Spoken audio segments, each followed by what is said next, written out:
So, hello guys. So, ayan guys. Yung roses ko guys. Oh, nag-blooming na siya guys. Ayan.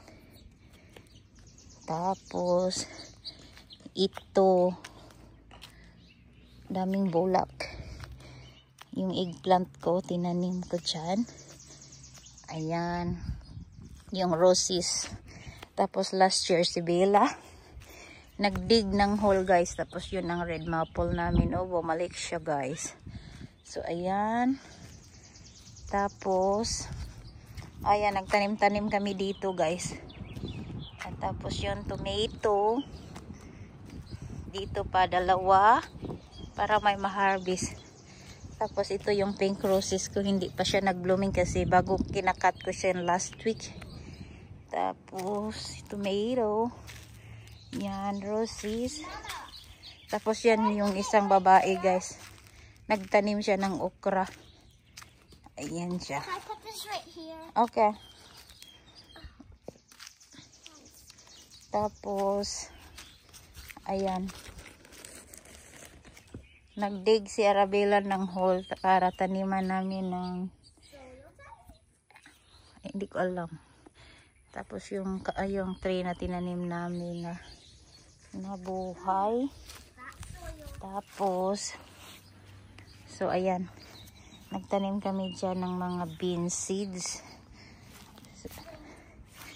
Tapos doon sa planter magtanim kami ng moringa at saka string beans.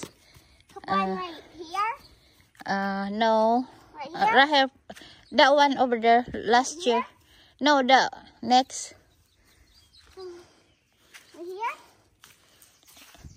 Try that one. Try that one there. Okay. Gusto niya talaga magtanim-tanim guys. Kaso wala kaming dito, garden malaki. Planter lang doon. Kaya dyan. Dyan siya magdigdig. Ito yung dwarf okra. Dwarf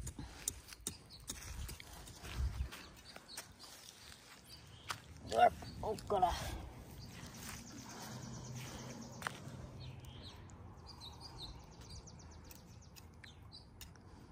It's sunny. Pero kanina malamig siya kanina kasi 40 degrees sa umaga, pero ngayon mainit na siya. So ayan yung ganap namin guys, maglinis sa backyard at magtanim ng mga seeds. So ayan lang guys. What are you gonna say? Thanks. And Like, subscribe, and comment. Down below. Thanks for watching. Kaya,